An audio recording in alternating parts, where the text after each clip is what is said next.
제9장.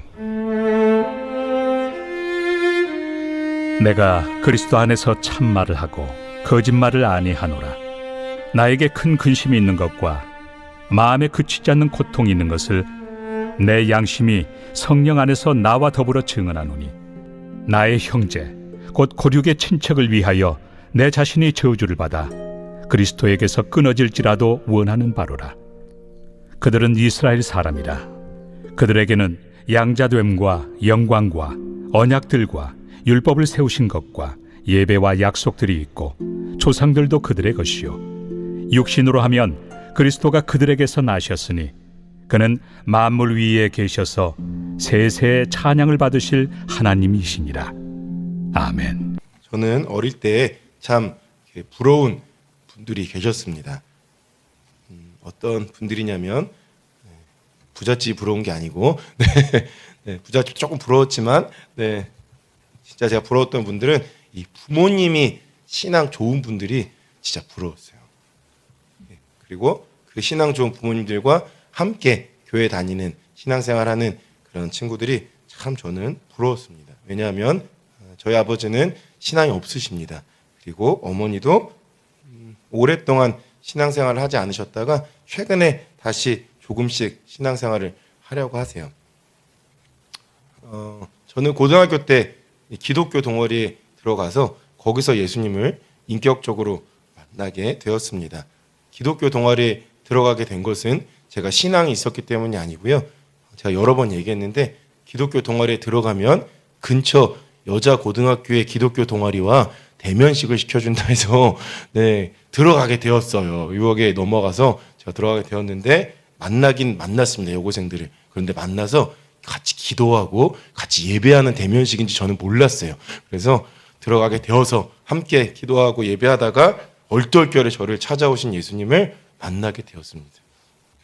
예수님 제가 만나고 신앙생활을 이제 열심히 해야겠다라는 마음으로 이렇게 교회 생활도 열심히 하다 보니까 교회에서 자꾸 물으세요. 도대체 너네 부모님이 누구시니? 저희 부모님은 교회를 안 다니십니다. 그럴 때마다 깜짝깜짝 놀라시더라고요. 그럴 때마다는 이렇게 부끄럽기도 하고, 어리니까 10대 때니까. 그리고 부모님과 함께 신앙생활하는 친구들이 그렇게 부러웠어요. 아, 참 부럽다. 얼마나 좋은 복이냐, 이런 생각을 했습니다. 그런데 최근에 와서 보니까 그런 친구들, 옛날에는 모태신앙이라고 불렀잖아요. 근데 요즘에는 이제 금수저, 은수저, 그래서 십자가 수저라고 얘기하는 사람들도 있다라고요. 십자가 수저 물고 태어났다, 이런 분들도 있긴 있어요. 그런데 시간이 지나 보니까 그 십자가 수저들이 금수저, 문수저가 아닌 십자가 수저, 모태신앙인들이 꼭 신앙생활을 잘하는 것은 아니더라고요. 그렇죠? 반드시 그런 이들이 신앙생활을 잘하고 예수님이 깊게 만나고 꼭 그런 것은 아니더라고요. 오히려 그런 분들이 더 신앙생활을 제대로 못하는 경우들도 많이 봤어요. 이런저런 이유로 교회를 떠나는 분들이 참 많았고, 신앙을 완전히 잃어버린 친구들도 있었고요. 교회에 있긴 있지만 정말 억지로 붙어있는 경우들도 참 많았던 것 같아요. 보니까 이제 예수님을 만나고 나서 보니까 모태신앙이라는 친구들이, 십자가 수저를 물고 태어난 친구들이 맨날 예배 지각하고 와서 졸다 가고, 세상에서는 세상과 전혀 다를 바 없는 모습으로 살아가는 그런 모습들 진짜 많이 봤습니다. 신앙이 유익하고 그리고 신앙이 기쁜 것이라는 그런 고백과 경험은 하나도 없고, 그냥 종교적인 율법적인 행위에 묶여서 살아가는 친구들도 진짜 많이 만났습니다. 어쩌면 오늘 우리가 읽은 본문의 유대인들도 이와 같을지도 모르겠습니다. 그들은 이스라엘 사람이라고 얘기하고 있습니다. 단순히 이스라엘 사람이라는 것은요, 그들이 이스라엘 족속이다, 그 지역에 살고 있는 사람이다, 이런 뜻이 아니고, 하나님이 선택받은, 하나님의 선택을 받은 백성이라는 그런 의미가 담겨 있는 매우 종교적인 그런 단어입니다. 그게 이스라엘 사람이다라는 단어예요. 하나님의 그런 특별한 선택을 받아서 양자가 되었다 얘기하고요. 하나님이 그들 가운데 거하시는 그 하나님의 영광을 소유했고, 수많은 언약들을, 약속들을 소유했으며, 율법과 성전 예배라는 그리고 또 특별한 약속들을 가지고 있었습니다. 더불어 그들에게는 자랑스러운 믿음의 조상들도 있었고요. 심지어는 그들에게서부터 그리스도가 출생하셨습니다. 엄청난 영광을 얻은 백성입니다. 세상에 이런 영광을 누린 백성이 그 어디에도 없습니다. 그런데 그들은 가장 중요한 것은 완전히 잃어버렸습니다. 그들에게 매우 자랑스러운 종교적 배경이 있었고, 심지어 그 종교적 유산을 입에 물고 태어나고, 그럼에도 불구하고 그들은 정작 그 모든 것의 진짜 실체이신 예수 그리스도는 완전히 놓쳐버렸습니다. 그들에게는 수많은 자랑거리가 있었지만 정작 실체이신 예수 그리스도는 전혀 얻지 못한 것입니다. 세상에 이것만큼 불쌍한 일이 어디 있겠습니까? 종교적 배경을 가지고 태어난다는 것은 진짜 부러운 일입니다. 정말 복받은 것입니다. 그런데 그것들은요, 하나하나 엄청난 유익들을 갖고 있습니다. 결코 무시할 수 없는 게 종교적 유산이고 배경들입니다. 그러나 아무리 화려한 종교적인 배경과 이력을 가지고 있다고 해도요, 또 나아가서 그 종교적 배경과 이력에 더하여 종교적인 열심까지 가지고 있다 해도 오늘 내가 예수 그리스도를 완전히 놓쳐버린다라면 그것들은 내게 아무 의미도 없는 것들입니다. 아무 유익도 없는 것입니다. 참 생명이신 예수 그리스도를 알고 만나고 사랑하고 있지 않다라면 아무 의미가 없는 일들이라는 것입니다.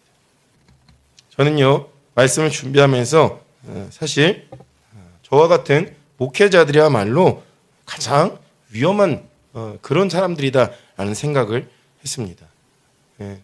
뭐 다른 교회들도 마찬가지지만 목회자들이 교회 일하느라 이렇게 바쁘죠. 경무에 시달립니다. 그러다 보니 순수한 마음으로 그리스도를 사랑하는 일에서 진짜 멀어져 버리는 경우가 너무나 많은 것 같습니다. 제가 목회자가 되기 전에는 제가 예수님을 만나고 예수님 만난 기쁨이 너무 충만하여서 목회자가 되기 전에 오히려 저는 하나님의 말씀을 더 많이 읽었던 것 같아요. 심지어 설교할 필요가 없으니까, 설교자가 아니니까 순수한 마음으로 하나님의 말씀을 읽고 묵상하고 그리고 기록하고. 근데 제가 목회자가 되고 보니까 그 시절이 너무 그립습니다. 오히려 목회자가 되고 보니까 순수한 마음으로 내가 너무 하나님의 말씀을 사랑해서 읽기보다는 내가 설교자니까 내가 말씀을 가르쳐야 되니까 말씀을 연구하게 되는 그런 안타까운 마음도 있어요. 제 안에 그런 기도 제목이 있습니다. 다시 마음에 그런 순수했던 하나님의 말씀을 사랑하기 때문에 하나님의 말씀을 읽고 싶고 그 하나님의 말씀을 읽었던 그런 순수한 열정들이 회복됐으면 좋겠다라는 그런 생각들이 참 많아요. 참 목회자야말로 안타까운 일들이 많습니다. 몸이 부서져라 교회를 섬기고 그리고 나서 정작 자신이 그리스도를 잃어버렸다라면 그것만큼 불쌍한 것이 어디 있습니까? 그렇죠? 온갖 수고와 고생은 교회를 위해 다 했지만 정작 그 본인이 예수 그리스도를 놓친다라면 그것만큼 안타까운 게 어디 있겠습니다. 어디 있겠어요? 목회자들은요 늘 종교적인 일을 가까이 하다 보니까 자신이 그리스도와 멀어져 있다는 사실 자체 인식하지 못하는 경우가 진짜 많습니다. 그리고 인식하더라도 목회자이기 때문에 어떻게 하냐? 그렇지 않은 척 연기할 때도 참으로 많다는 것입니다. 그래서요, 진짜 교육자들을 위해, 목회자들을 위해서 늘 기도해 주셔야 됩니다. 목회자들이 예수 그리스도로부터 멀지 않고 본인들이 먼저 예수 그리스도로 늘 충만해질 수 있도록 늘 기도해 주셔야 되는 것이죠. 한국교회의 모습은 또 어떻습니까? 한국교회는요, 대단한 부흥을 경험한 교회이죠. 그리고 엄청난 믿음의 유산을 물려받았습니다. 그리고 여전히 엄청난 종교적 열심을 갖고 있는 분들이 곳곳에 많이 있습니다. 그런데 현재 한국교회의 모습은 정말 어떻습니까? 자랑할 만한 종교적 유산과 대단한 종교적 열심과 또 엄청난 교세를 가지고 있지만 정말로 그 안에 그리스도는 계시다라고 생각하십니까? 저는 한때 한국교회를 정말 비난했던 적도 있었습니다. 제가 저는 30대 중반에 신학을 시작했고요. 많은 사람들이 저에게 20대 때부터 당신은 목회자다, 목회자로 부르심 받았다, 신학을 해야 된다고 얘기했지만 신학을 하지 않았던 많은 이유 중에 하나는 그 당시에 제가 한국교회를 너무 싫어했기 때문입니다. 그래서 내가 한국교회 목회자가 되느냐 안 하고 말어 라는 마음으로 신학을 하지 않았던 이유들도 있어요. 왜냐하면 십자가 복음과 예수 그리스도로부터 너무 멀어져 보였기 때문입니다. 그런데요, 오늘 물론 지금 그렇지 않습니다. 그러니까 목회자가 되었겠죠. 그러니까 한국교회를 섬기고 있습니다. 그런데 오늘 본문을 보면 사도 바울이요, 자신의 동족을 위해 무엇이라고 고백합니까? 1절과 3절을 제가 다시 읽습니다. 내가 그리스도 안에서 참말을 하고 거짓말을 아니하노라. 나에게 큰 근심이 있는 것과 마음에 그치지 않는 고통이 있는 것을 내 양심이 성령 안에서 나와 더불어 증언하노니 나의 형제 곧 고륙의 친척을 위하여 내 자신이 저주를 받아 그리스도에게서 끊어질지라도 원하는 바로라. 아멘. 바울이요, 특별히 유대인들로부터 엄청난 핍박을 받죠. 사도행전에 보면 바울이 전도하는 곳마다 따라와서 유대인들이 핍박합니다. 진짜 더럽게 할 일도 없어요. 네, 계속 따라다녀요. 계속 따라요. 그 사람도 그게 자기 직업이었던 거예요. 사도 바울이 그런 선교적 열심으로 선교할 때마다 유대인들은 그 선교를 막는 것이야말로 자신들의 사명이다 생각하므로 뜨겁게 따라붙습니다. 뜨겁게. 얼마나 핍박을 많이 받았는지. 진짜 스토커가 그런 스토커가 없어요. 그런데도 불구하고 사도 바울이요, 뭐라 얘기합니까? 아우, 저 저주받은 인간들, 이렇게 얘기하지 않습니다. 지옥 갈 인간들, 이렇게 얘기하지 않습니다. 유대인들과 정을 끊고 나는 더 이상 유대인이 아니야라고 얘기해도 괜찮아요. 그런데 그렇게 얘기하지 않고요, 사도 바울은요, 자신이 저주를 받아 그리스도에게서 끊어질지라도 내 형제와 고륙이 구원받기를 원한다라고 고백하고 있어요. 단순히 혈육의 정 때문에 그런 것이 아닙니다. 사도 바울이 단순히 이런 민족주의자였기 때문에 그런 게 아니고요, 그들을 선택하셨던, 이스라엘 백성을 선택하셨던 하나님 아버지의 마음을 알았기 때문에 그래요. 그 좋은 신앙의 유산을 물려받고도 정작 그리스도를 만나지 못하고 있는 백성을 향한 하나님 아버지의 그 안타까운 마음이 사도 바울 안에 있었던 것입니다. 십자가에서 자신을 내어 주기까지 저주를 받으셨던 그 그리스도의 마음, 자기가 그 모든 저주를 감당하시고 십자가에서 죽으셨던 그 그리스도의 마음이 사도 바울 안에 있었기 때문에 같은 고백을 하는 거예요. 내가 그리스도처럼 저주를 받아 끊어질지라도 백성이 구원받기를 원한다라고 고백하고 있었던 거예요. 한국교회 연약함이 보이십니까? 한국교회는요, 그리스도가 저주를 받아 그리스도에 달려 죽으시기까지 하면서 세우신 교회들입니다. 그런 교회예요. 그리스도가 피값 주고 사신 그런 교회입니다. 그 누구도 쉽게 한국교회를 비난할 자격이 없습니다. 그 누구도 쉽게 교회를 손가락질할 수 없습니다. 오히려 그리스도의 마음을 품고 그 마음으로 한국교회를 위해 기도하시기를 축복합니다. 그렇다면 또한 우리 자신의 모습은 어떠십니까? 목회자들과 한국교회뿐만 아니라 이 자리에 새벽에 기도하러 나오시며 방송을 통해 또 새벽에 말씀을 듣고 기도하시는 분들 각자 자신의 모습은 또 어떤지를 한번 생각해 보십시오. 신앙의 연수가 이곳에 이 자리에는 깊은 분들도 계실 것입니다. 직분이 있을 수 있습니다. 온갖 신앙의 배경과 종교적 열심이 있을 수도 있습니다. 그런데 정말 우리는 그리스도로 충만하고 있습니까? 어떻게 보면요, 이 새벽잠 포기하고 새벽 기도까지 나오셨는데 그리스도로 충만하지 못하신 분들만큼 불쌍한 사람들이 어디 있어요. 그거 진짜 안타까운 것입니다. 그건 진짜 불쌍한 거예요. 내가 힘들게 새벽 기도 나왔는데 내 종교적 열심으로만 나온 것이라면 그것만큼 안타깝고 불쌍한 일은 없을 것입니다. 그리스도는요, 내 종교적 열심으로 얻어지는 것이 아닙니다. 그리스도는 내 종교적 배경과 유산으로 얻어지는 것도 아닙니다. 우리는 로마서를 통해 끊임없이 배워왔고 또 사도 바울은 끊임없이 로마서를 통해 선포합니다. 로마서를 통해 사도 바울이 가르치는 것이 무엇입니까? 그리스도는 오직 믿음으로 얻게 되는 것이다라고 선포하죠. 우리 안에 오직 믿음을 고백할 때 그리스도가 우리 안에 역사하십니다. 오직 믿음이란 것은 무엇입니까? 진짜 내게는 그 어떠한 조건도 자격도 자랑도 없다라는 그런 의미이죠.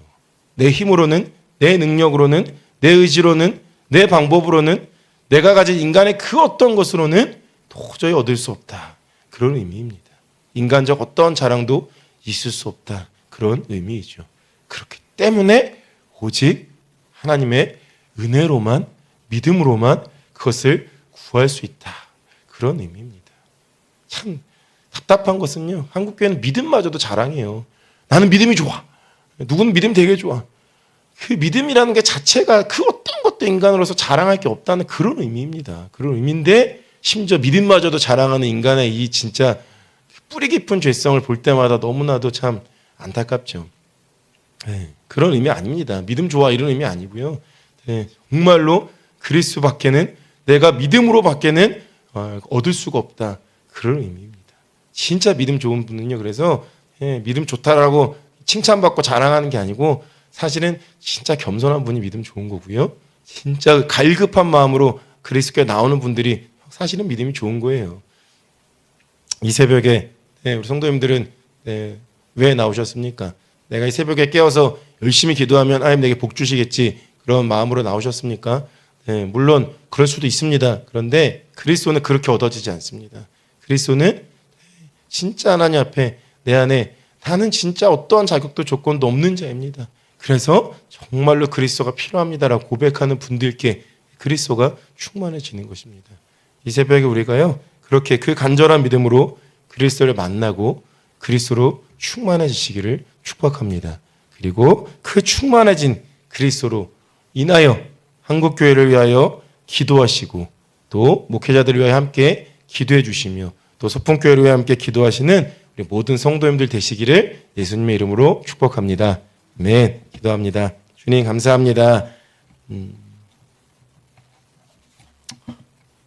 우리를 하나님의 백성 삼아주신 은혜 감사합니다. 하나님,